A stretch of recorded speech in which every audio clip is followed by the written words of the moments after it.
الحمد لله رب العالمين والصلاة والسلام على رسوله الكريم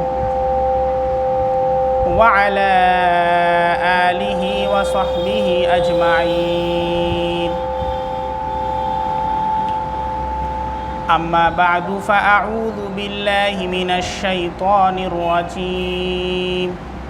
بسم الله الرحمن الرحيم. يا أيها الذين آمنوا اتقوا الله حق تقاته ولا تموتن إلا وأنتم مسلمون. صدق الله العظيم.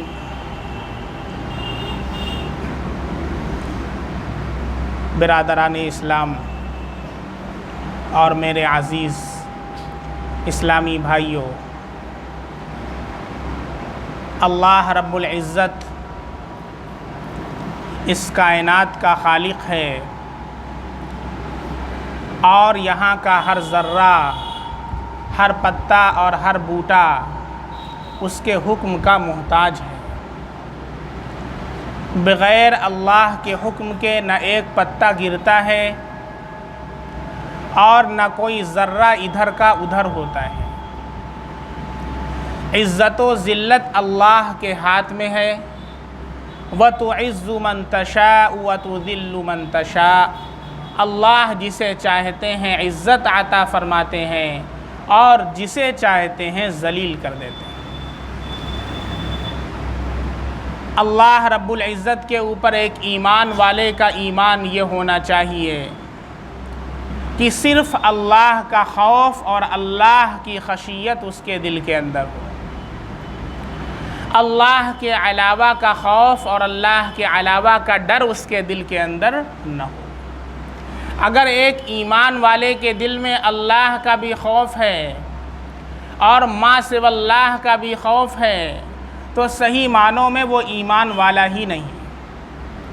چنانچہ جو آیت کریمہ خطبے کے اندر پڑھی گئی اس میں اللہ تعالیٰ ایمان والوں کو ارشاد فرما رہے ہیں، یا ایہا الذین آمنوا اتقوا اللہ حق تقاتہ۔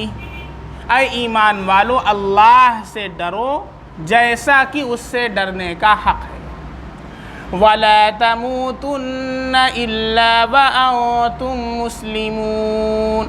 اور تمہاری موت نہ آئے مگر اس حالت پر کہ تم اسلام پر مرو۔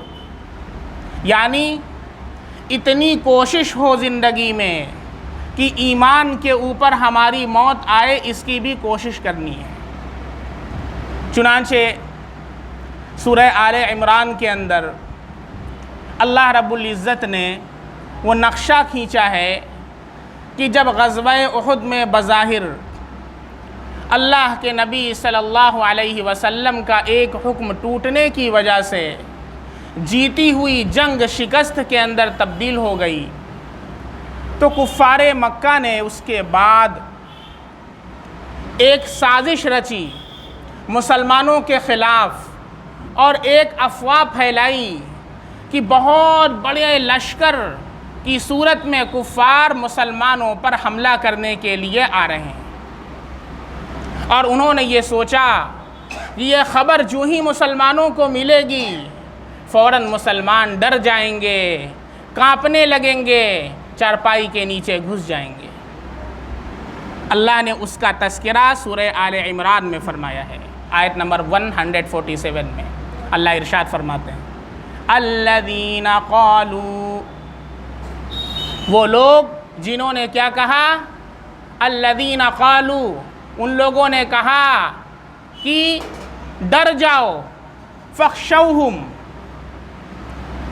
ان سے ڈرو۔ کن سے ڈرو؟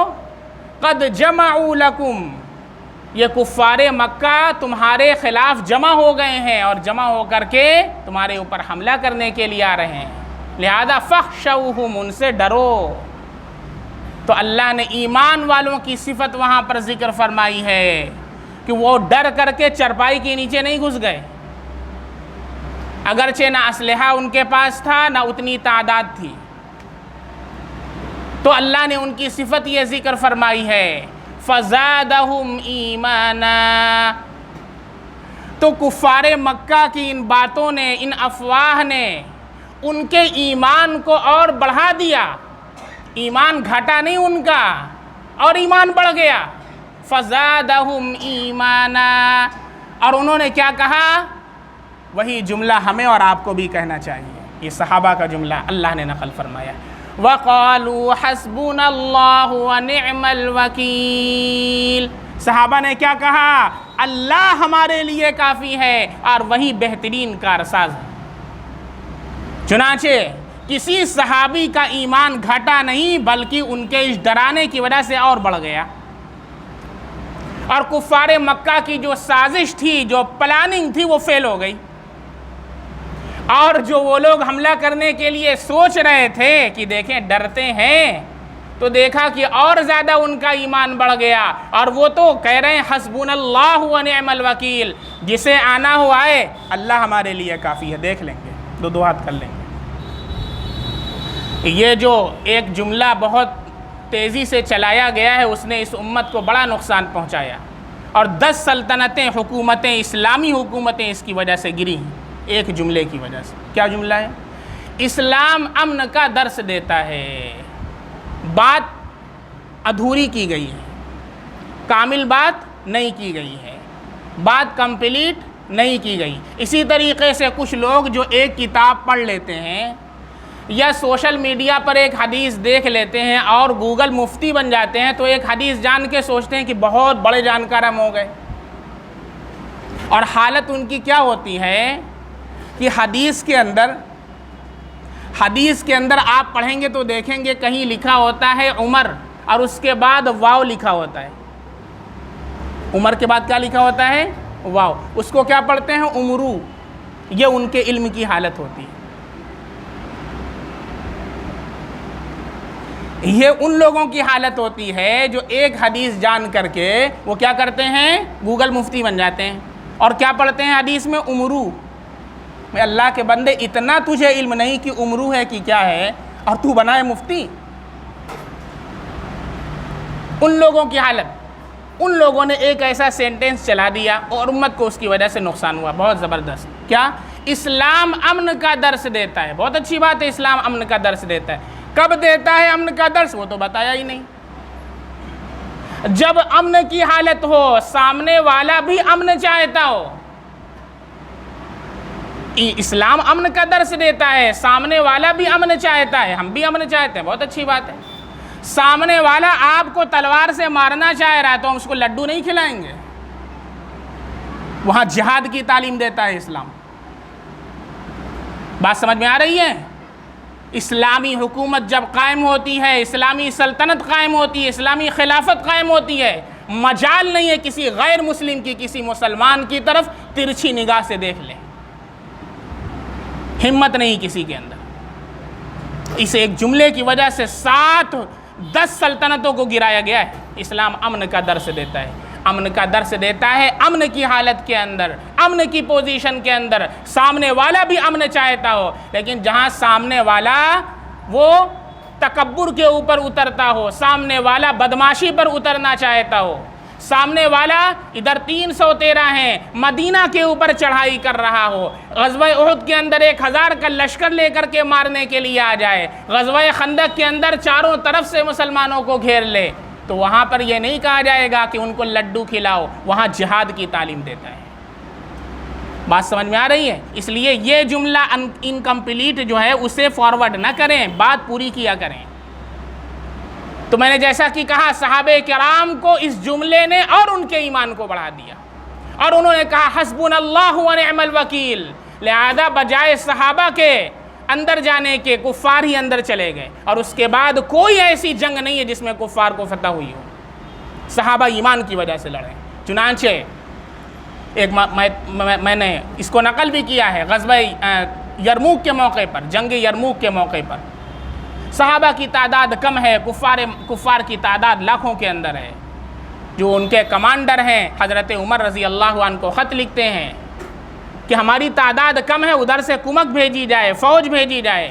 حضرت عمر رضی اللہ تعالیٰ عنہ نے خط لکھا ہے، جواب دیا ہے کہ میں تمہیں اس ذات کا پتہ بتاتا ہوں کہ جس پر مسلمانوں نے غزوہ بدر میں بھروسہ کیا تھا، جبکہ ان کی تعداد صرف 313 تھی، ان کے پاس صرف 2 گھوڑے تھے اور ان کے پاس جو ہے 6 زرہیں تھیں اور 8 تلواریں تھیں، اور اللہ نے ان کو فتح عطا فرمائی تھی۔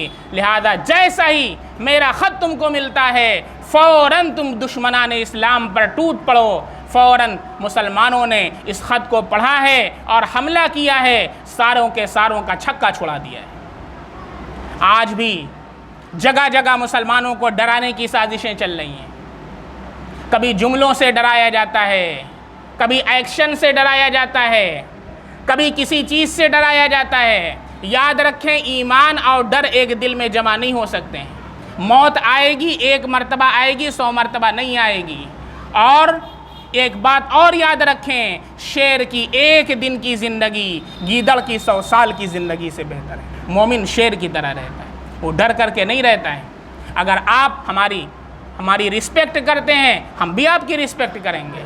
آپ ہماری رسپیکٹ نہیں کرتے ہیں، پھر ہم آپ کی ڈس رسپیکٹ کریں گے، آپ کی رسپیکٹ نہیں کریں گے۔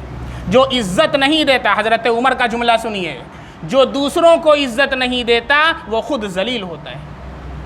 چنانچہ اللہ کے خوف کا مطلب اچھی طرح سمجھیں۔ کچھ لوگ اللہ کے خوف کا مطلب سمجھتے ہیں مسجد کے کونے میں بیٹھ جائیں اور تسبیح لے کر کے اللہ اللہ پڑھیں۔ یہ اللہ کے خوف کا مطلب نہیں ہے۔ اللہ کے خوف کا یہ مطلب نہیں ہے کہ آپ کونے میں بیٹھ کر کے اللہ اللہ کرنے لگیں۔ اللہ کے خوف کا کیا مطلب ہے؟ علامہ ابو اللیث سمرقندی رحمۃ اللہ علیہ نے لکھا ہے کہ جس کے اندر اللہ کا خوف ہوتا ہے وہ 8 چیزوں کے اندر ظاہر ہوتا ہے۔ کتنی چیزوں میں؟ اس کی 8 چیزوں کے اندر ظاہر ہوگا، تب کہا جائے گا وہ اللہ کا خوف رکھتا ہے۔ اور اگر وہ 8 چیزوں میں ظاہر نہیں ہو رہا تو پھر وہ چاہے کتنی مرتبہ تہجد پڑھ لے، کتنی مرتبہ اللہ اللہ سبحان اللہ پڑھ لے، اللہ کا خوف نہیں ہے اس کے دل کے اندر۔ سب سے پہلی چیز علامہ ابو اللیث سمرقندی رحمۃ اللہ علیہ لکھتے ہیں، جس کے اندر اللہ کا خوف ہوتا ہے اس کی زبان کے اندر ظاہر ہوتا ہے۔ کیا مطلب؟ اس کی زبان سے جھوٹ نہیں نکلتا، اس کی زبان سے دوسروں کی غیبت نہیں نکلتی، اس کی زبان سے چغل خوری نہیں ہوتی ہے، اس کی زبان سے گالی گلوچ نہیں ہوتی ہے، اس کی زبان سے اللہ کا ذکر ہوتا ہے، اس کی زبان سے قرآن کی تلاوت ہوتی ہے، اس کی زبان سے علمی گفتگو کا آغاز ہوتا ہے۔ اللہ کے خوف کا پہلا مرکز زبان ہے۔ نمبر 2، علامہ ابو اللیث سمرقندی رحمۃ اللہ علیہ فرماتے ہیں جس کے اندر اللہ کا خوف ہوتا ہے، دوسری چیز جو انسان کے بدن میں ظاہر ہوتی ہے وہ اس کا شکم یعنی اس کا پیٹ ہے۔